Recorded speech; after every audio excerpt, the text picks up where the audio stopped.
ওয়ালা তাজাসসু, গোয়েন্দাগিরি করবা না। গোয়েন্দাগিরি কি ভাই? একজন মানুষ কি বলে ওইদিকে নিজের কান পাতা, এইটাকে বলা হয় গোয়েন্দাগিরি। আপনার পাশের ঘরের মহিলা কি বলে আপনি নীরবে কান পাইতে শুনেন। আপনার প্রতিবেশী ঘরের মধ্যে কি বলে সেইটাও শুনেন। ও ভাই, এইভাবে কান পেতে কথা শোনা শরীয়তে নিষেধ আছে। শরীয়তে কি করেছে ভাই? নিষেধ করেছে। আমাদের সমাজে এমন অনেক ঘটনা হয়, অনেক ঝগড়া বিবাদ হয়ে যায় ভাই।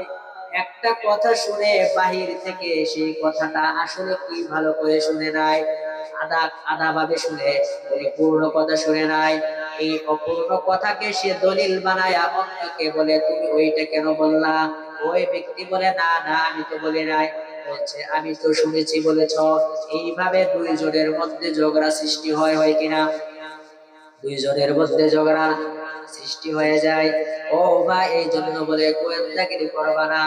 প্রতিবেশীর ঘরে কি চলে তোমার জানার দরকার নাই। তোমার আত্মীয় স্বজনের ঘরে কি কথা বলে তোমার জানার দরকার নাই। ও ভাই, যদি তুমি জানার চেষ্টা করো তাহলে ঝগড়া হবে।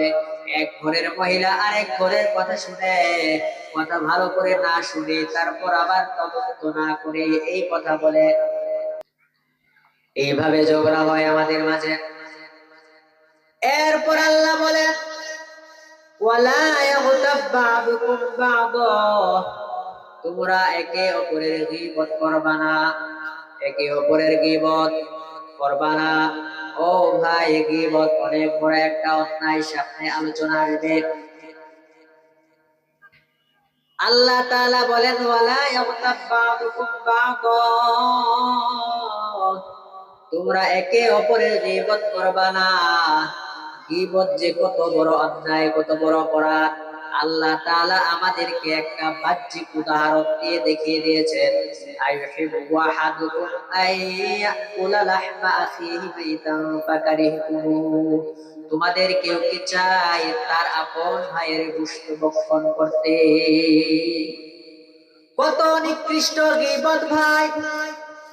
নিজের ভাইয়ের গোশত কেউ খেতে চায় না, বড় ঘৃণা করবে। ও ভাই, একজন মৃত মানুষের গোশত মানুষ খাইতে ঘৃণা করে, অপছন্দ করে। সেই জায়গায় নিজের ভাইয়ের গীবত কিভাবে করবে? নিজের ভাইয়ের গোশত মানুষ কিভাবে খাইবে? নিজের ভাইয়ের গোশত খাওয়া যেইভাবে একটা নিন্দনীয় বিষয়, নিজে যেইভাবে ভালো পায় না, সমাজের কেউ সেইটা ভালো পায় না। ও ভাই, রাষ্ট্রীয় ভাবে সেইটার বৈধতা কেউ দেয় না। আপন ভাইয়ের গোশত খাওয়া যায় না। আপন ভাইয়ের গোশত খাইলে যেইভাবে নিন্দনীয় হয়, আপন ভাইয়ের গোশত খাইলে যেইভাবে ঘৃণিত হয়, এইভাবে ভাই কেউ যদি অন্যের নামে গীবত করে তাহলে সেইটাও ওই রকম নিন্দনীয়, ওই রকম পরিত্যাজ্য।